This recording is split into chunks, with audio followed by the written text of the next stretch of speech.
It's become clear to me that one of my weaknesses is barbell row, or just rowing in general. Some of you guys deadlift less than me, some of you guys squat less than me, and you're barbell rowing more than me. Obviously, there's no science to this, there's no ratios to this, there's just anecdote. But if you collect enough people, enough evidence, I think it becomes fairly enough significant. Let me take you back to when I was doing the AMRAP sets. Do you remember what I was doing? I had trouble with my upper back.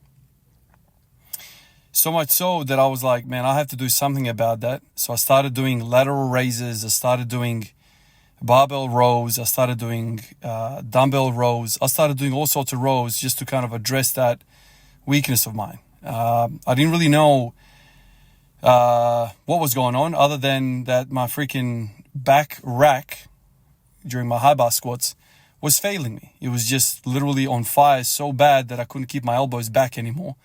And my elbows were drifting forward, and then, you can't squat if you can't hold the bar in the right position. So that was killing me. It wasn't really the lower back or the legs for a lot of those sets. It was the upper back, man. It was just unzipping, opening up, and I just couldn't maintain tightness in the upper back. So I thought, well, let me try rowing. Rowing has always felt a bit crappy to me. I was always in a dilemma. How do I barbell row and not completely tax my system for squats and deadlifts? And so for a lot of my fitness journey, blocks that I've done in my time, I've always preferred pull-ups. But this time around, I was like, you know what? Let's do horizontal pulling, and let's do it the hard way. Let's do barbell rows. And so I was doing barbell rows twice a week. And I didn't really know at the time, but I started putting on another rep and another rep to that 180 kg AMRAP to those sets. So it started getting better and better. Of course, at the time I was like, oh, maybe it's just squatting, maybe it's, whatnot. I didn't really make the connection. So now that I'm looking back, I'm basically placing a lot of that responsibility of that progress onto those barbell rows that I was doing, and I was pushing them hard. And at the time, people were saying, man, why are you rowing so little? 60 kilos, you kidding me? The reason why I did that is because I was trying to navigate through the fatigue. So I was like, okay, let me do sets of 20 and stay away from the heavy weight that's going to tax my core and my lower back, if I start going heavier. So I was doing sets of 20, pronated, supinated grips. I did single row, barbell row, all sorts. And I had pretty good success, although I didn't know at the time what the connection was. And then I got sick, blah, blah, blah, all that stuff. But I continued doing some rowing. And then out of nowhere, I decided to deadlift out of the blue after not deadlifting, I don't know how many months, probably 6 months or something like that. And I hit 260. At home, on those steel plates, iron plates, on a bar that's much more stiffer than the one that I usually deadlift in the gym, on concrete, on a stiff bar with my home weights, which are usually very heavy in comparison to the gym. Out of nowhere, bang. And I was like, damn, what happened there? A bunch of you guys said, it's the rows, man. It's the freaking rows. So does that mean you can go without deadlifting for a half year, just smash your barbell rows and have success? Yeah, that could mean that. Today, I did barbell rows. Last week, I decided to do pullovers first to stretch my lats out and then do the barbell rows. I think it's better to do them this way. Do the barbell rows first and then leave as the last exercise, the big stretching exercise, which is the pullover. There's something about barbell rows. I think barbell rows should occupy a very large space in your training program. Like, I'm thinking on the same level as your primary lifts, like squats and deadlifts and bench. I really think that after all these years, that's how powerful they are.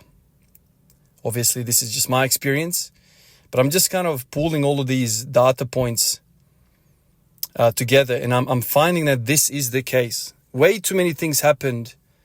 Way too many positive things happened when I introduced those barbell rows.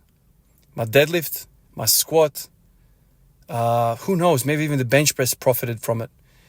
Lots of stuff was going on. And now that I think about it, after speaking to a lot of you guys are rowing more than me. What's up with that? And you guys are not squatting more than me. I'm not speaking in absolutes. So there's many of you guys that absolutely maul me in terms of numbers. A lot of you guys are really strong. I'm not talking about the guys that are squatting like 250, 260. You guys are monsters. You guys are there rowing, damn near 3.5 plates. That's crazy stuff. I'm just saying I should be rowing 100 kilos for really good form for a set of 10. That's what I'm thinking. Now I can do 100 kilos, but it's sloppy and it's whippy. I'm doing a lot of back English, all that stuff. Some of you guys are doing 120 with good form, and I'm like, damn, I can't do that. So I think this is something that I need to work on. I need to place this on a pedestal next to the squats and deadlifts and bench press. I really need to include it. Now, previously I had it to 2 days a week. Right now I'm doing it one every 5 days or 6 days, depends on how my week goes. And I don't know if I like that. I would love to put it in on another session. So I'm thinking maybe I'll put it on the leg day where I do pulling, maybe after deadlifts.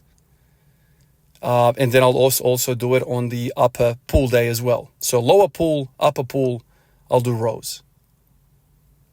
I think that's how much respect they deserve. I really, really think that. Now, obviously, I don't have to do the same weights and same variations, but, maybe pronate one, supinate on the other day, and just try and get some good quality reps through there. That's how much I think they've done to me. Obviously, I could be wrong. You're trying to make sense. You're trying to pull logic out of a chaotic environment, which is biology, which is our life experience in general. Not a lot of variables are controlled for us to kind of make some severe conclusions. But I think this is one that I'm fairly confident about. Now, obviously, I've said this in the past as well, and I've been utterly wrong. But you have to make some sort of direction. You don't want to be stagnant and indecisive in your life. You have to take a step. Even if it's the wrong freaking track that you're going to walk on, do something, man. Don't just stand there like an idiot. Do something. So I'm going to do something. I'm going to really pay attention to rows. A lot. I'm going to really start rowing. I need to do some more thinking about how I'm going to approach it.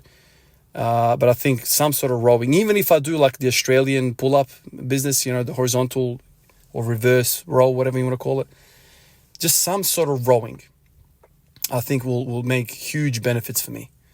Maybe even face balls. That's kind of a row as well. Just do something, man. Do something that's going to address that area of my body. Appreciate you guys. I'll catch you in the next one. Peace out.